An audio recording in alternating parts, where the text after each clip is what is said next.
Zahtevamo širitev koncesijskega območja Luke Koper d.d. v skladu z državnim prostorskim načrtom v celoti. Torej noben delček, da bi šel v tem primeru Madžarom ali komorkoli drugemu. Drugi, zahtevamo, da se nadzorni svet, SDH in država odpovejo delu dobička v namene reševanja problematike IPS. Tretji, zaposleni v Luki Koper bomo terjali polno odgovornost članov nadzornega sveta družbe v primeru, da nezakonito razreši upravo. Četrti, zahtevamo, da je Luka Koper d.d. enakopraven partner v podjetju 2TDK, sorazmerno glede na vložek za izgradnjo drugega tira. In peti, zahtevamo, da se spremeni status navadnih delnic Luke Koper d.d. nazaj v prednostne delnice.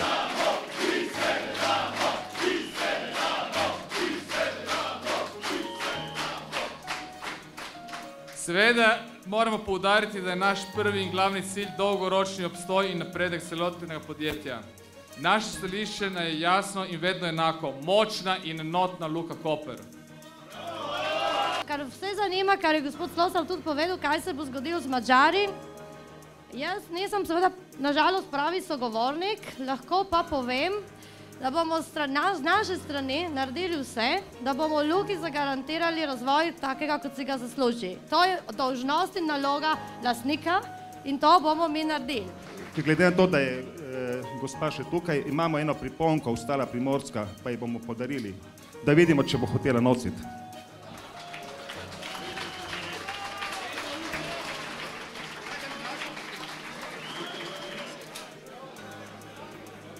No, prihaja še ena priponka, kar dve priponki, ne? Eno za Božič, eno za novo leto.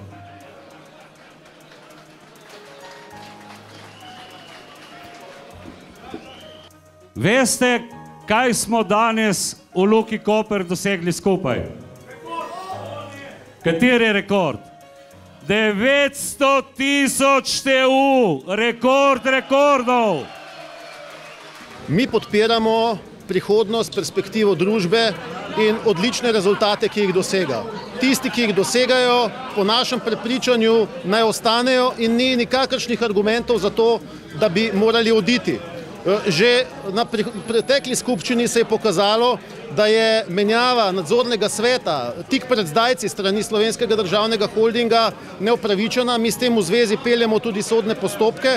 Zahtevali smo zelo glasno predrešno drago študijo madžarske podružnice podjetja McKinsey, a je po vseh postopkih ne uspemo dobiti. Ne razumemo, zakaj je ta študija tajna, če pa naj bi hkrati predstavljala podlago za razrešitev nadzornikov in imenovanje novih, kjer se vse bolj potrjuje, da je njihovo imenovanje namenjeno menjavi uprave. Uprave, ki odlično dela in zdaj se išče razloge, za lase se vleče razloge, povezane z stanjem v družbi in IPS-i.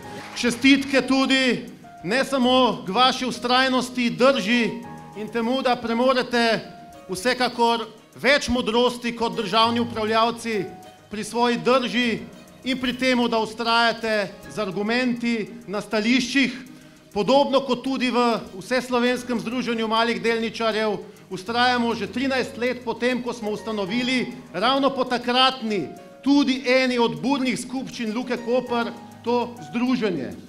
Ves ta čas smo na istem stališču in se zavzemamo za tisto, kar je dobro za Luko Koper, kot enega najpomembnejših gospodarskih subjektov v Republiki Sloveniji, kot eno od najpomembnejših tudi strateških družb, česar se vse manj upravljavci našega skupnega premoženja premalo in vedno manj zavedajo.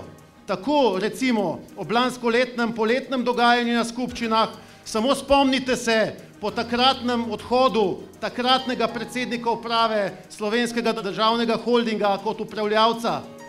Kakšne besede si je drznil izreči takoj zatem v Državnem zboru Republike Slovenije. Naj ponovim, da bi v vsaki normalni državi ob razmerah, ki so nastopile v Luki Koper, te razmere pa so nastopile zaradi njegovih in njihovih takratnih ravnanj, posredovala vojska in policija.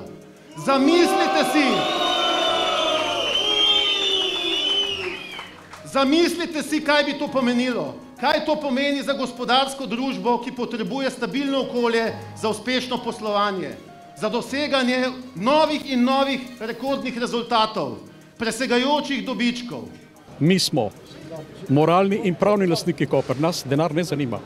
Mi to prepuščamo rodovom za nami.